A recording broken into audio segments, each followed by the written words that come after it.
See, I'd pretty heavily disagree, and let me tell you why. I've been reviewing games for 17 years of my life. That's a pretty long time. And even I still don't get review copies before a game comes out.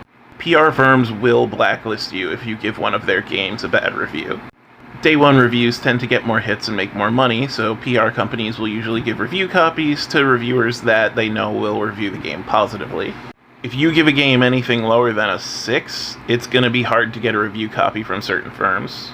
This isn't the case with all companies. There are plenty that will just roll with the punches. And if you're a popular enough critic, then there are going to be companies that are going to be too scared to deny you a copy as well. But I can't make that a criteria for a review that you can take seriously because it's far too controlled by PR companies and publishers. This means that reviews that come out day one tend to skew positive. Also, you don't have to have any knowledge or experience with a series to be able to review a game in it.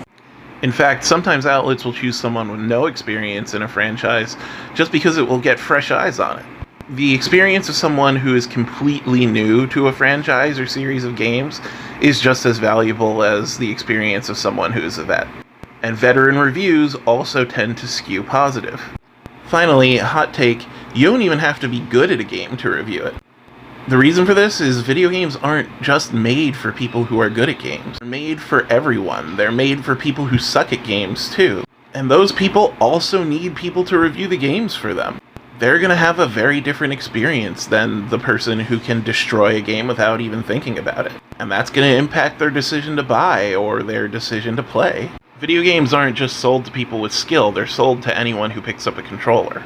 And once again, reviews by people who are very good at particular game types tend to skew positive. Whenever gamers say that there's some sort of criteria before a review has to be taken seriously, it's usually criteria that makes it more likely for the review to be positive, i.e. it's more likely to agree with longtime fans of the game. That's not how criticism works. To be a good game critic, you need two things. First, you need to be a good writer, and that's difficult. You need to be able to accurately explain your ideas through text to an audience and not have them get bored.